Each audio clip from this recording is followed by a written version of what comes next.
समय से न हुआ तो फिर वह समस्या नासूर बन जाती है और व्यक्ति के जीवन के साथ जुड़ करके जीवन को खत्म कर देती है। यही कारण रहा कि समायोजन निरस्त होने के बाद हमारे साथियों ने मौत को गले लगाया। लोग जिंदगी को जीने के लिए अपने घर का जेवर, खेती, घर, जमीन सब बेच देते हैं और अस्पताल में अगर कोई बीमारी होती है तो दवा करके जीना चाहते हैं। कोई आदमी मरना नहीं चाहता, हर आदमी जीवन जीना चाहता है, लेकिन हट्टा कट्टा आदमी, मजबूत इंसान, पढ़ा लिखा, स्नातक बीटीसी उत्तीर्ण, बच्चों को शिक्षा देने वाला शिक्षा मित्र मौत को गले लगा रहा है। यह विडंबना ही तो है। इस राज्य में, इस देश में यदि शिक्षक वर्ग का व्यक्ति आत्महत्या करेगा तो इस देश का भविष्य कहाँ जाएगा? जिस स्कूल का शिक्षा मित्र आत्महत्या करता है या गंभीर बीमारी से उसकी मौत हो जा रही है तो उस स्कूल के बच्चों के ऊपर क्या प्रभाव पड़ेगा? उस स्कूल के बच्चे क्या सोचेंगे कि जब इतना पढ़ने के बाद मास्टर साहब आत्महत्या कर ले रहे हैं तो हम पढ़ करके क्या करेंगे? ये नैरेटिव जा रहा है।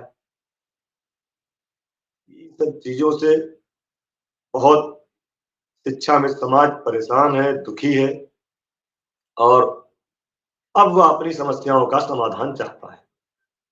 किसी भी तरह से, चाहे जहां से हो, हमारी समस्याओं का समाधान हो। इसको लेकर हम लोग प्रत्येक वर्ष 25 जुलाई को काला दिवस एवं श्रद्धांजलि समारोह, श्रद्धांजलि कार्यक्रम के रूप में मनाते हैं अपने उन दिवंगत शिक्षा मित्र साथियों के लिए, उनकी आत्मा की शांति के लिए, क्योंकि उनकी अकाल मृत्यु हुई है और आज जो उनकी आत्मा यही हमारे आसपास कहीं भटक रही है। उनकी आत्मा की शांति के लिए हम लोग ये कार्यक्रम करते हैं और सरकार को ज्ञापन इसलिए देते हैं कि माननीय कोर्ट के निर्णय से हमारे साथी परेशान हुए हैं। अब कोर्ट ने आपके ऊपर मामला छोड़ रखा है, अब आप हम लोगों की समस्याओं का समाधान कर दीजिए और हम लोगों का जो बचा खुचा जीवन है, हम लोगों का भविष्य तो बर्बाद हो गया, कम से कम हमारे बच्चों का भविष्य तो समझ लें।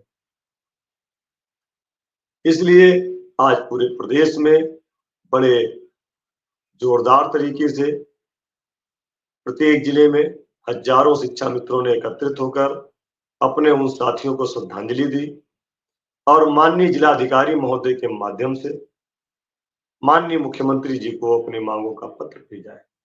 हमारे बहुत सारे जनपदों में सत्ता दल के प्रतिनिधि भी शामिल हुए हैं और उन्होंने भी यह स्वीकार किया है कि शिक्षा मित्रों की समस्याओं का समाधान अब हो जाना चाहिए और उन्होंने हमारी पैरवी भी करने के लिए आश्वस्त किया है।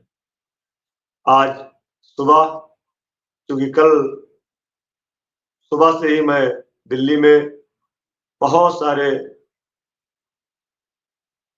जनप्रिय लोकप्रिय सांसदों से मिलकर के अपनी बात कर रहा था।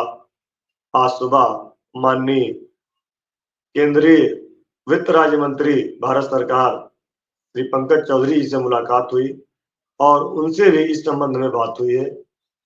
उनसे माननीय केंद्रीय शिक्षा मंत्री श्री धर्मेंद्र प्रधान जी से मुलाकात कराने का और माननीय गृह मंत्री से मुलाकात कराने का निवेदन किया गया। उन्होंने कहा कि ये मामला राज्य का है, केंद्र में शिक्षा मंत्री से क्या हो सकता है। तो हम लोगों ने उनसे बताया कि सर, यदि नई शिक्षा नीति में हम शिक्षा मित्र अनुदेशक साथियों के लिए कोई व्यवस्था कर दी जाएगी तो हम लोगों का जीवन संवर जाएगा।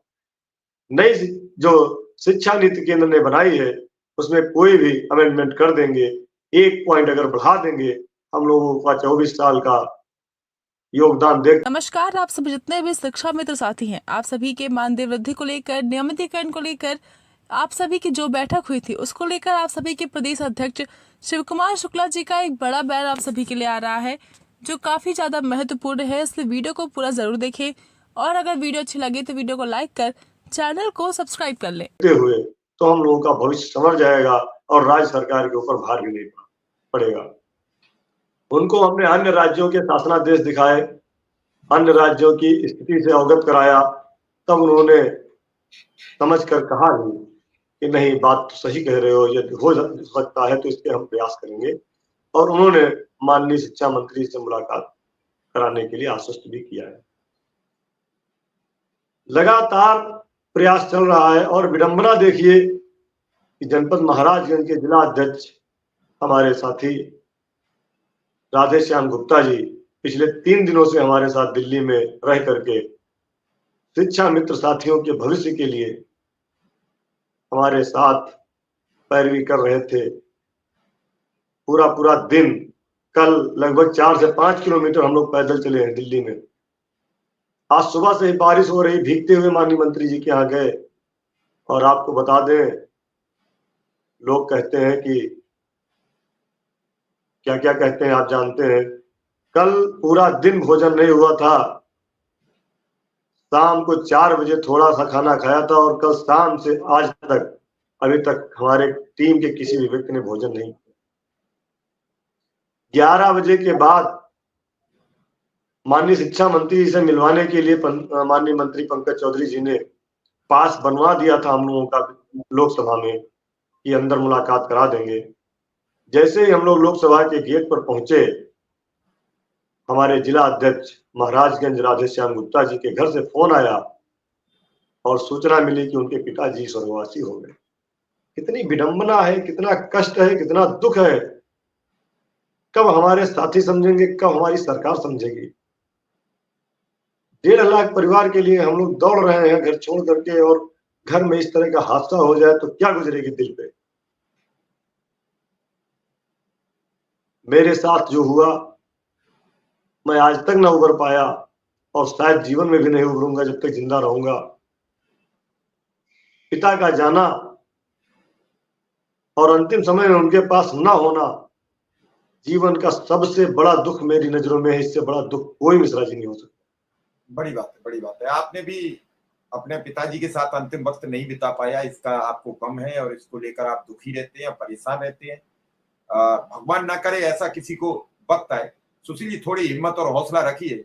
ये वक्त संसार में एक पिता ही तो है जो अपने बच्चे की सब कुछ भावनाओं से बात को समझता है। पिता ही तो है, जब बच्चा घर आता है कुछ भी उल्टा सीधा करके तो पिता के ऊपर छोड़ देता है। आज वो जिम्मेदारी आपको स्वतः निर्वहन करनी है। आज जब घर आएंगे तो कोई ये नहीं पूछेगा इतनी दिन कहाँ रहे।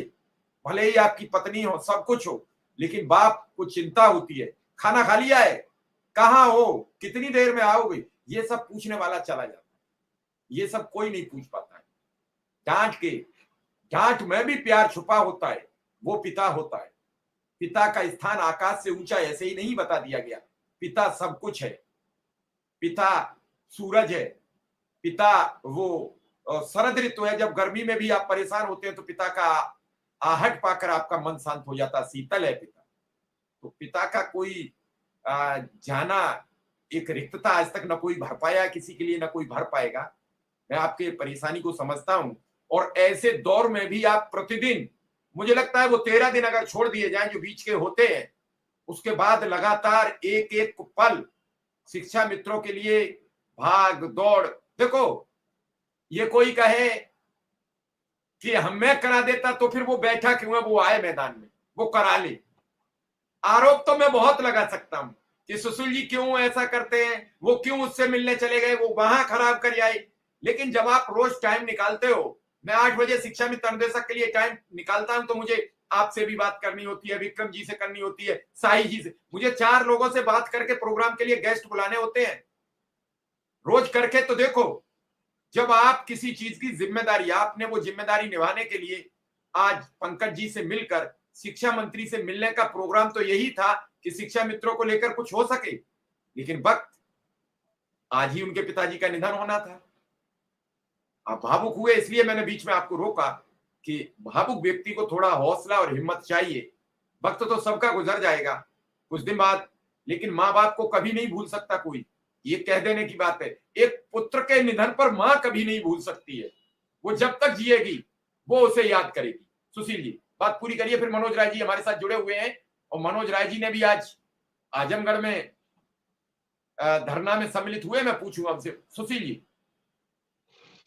जी मिश्रा जी, उसके बाद जैसे ही सूचना मिली हम लोगों ने तुरंत वहां से निकलना मुनासिब समझा और आदरणीय राधेश्याम गुप्ता जी के साथ वहां से निकले और बैग लेकर के जब चले तो ये हुआ कि बस स्टेशन से बस मिल जाएगी और देर रात तक आप महाराजगंज पहुंच जाएंगे और हम लोग चल रहे हैं। तो राधेश्याम जी ने कहा कि महामंत्री जी ऐसा करिए, हम निकल जाएंगे, आप आगे का कार्यक्रम देखिए। आपको क्योंकि हम लोगों ने ये सोचा था कि 12-1 बजे तक माननीय मंत्री से मुलाकात हो जाएगी, उसके बाद हम भी किसी न किसी जिले के कार्यक्रम में शामिल होंगे।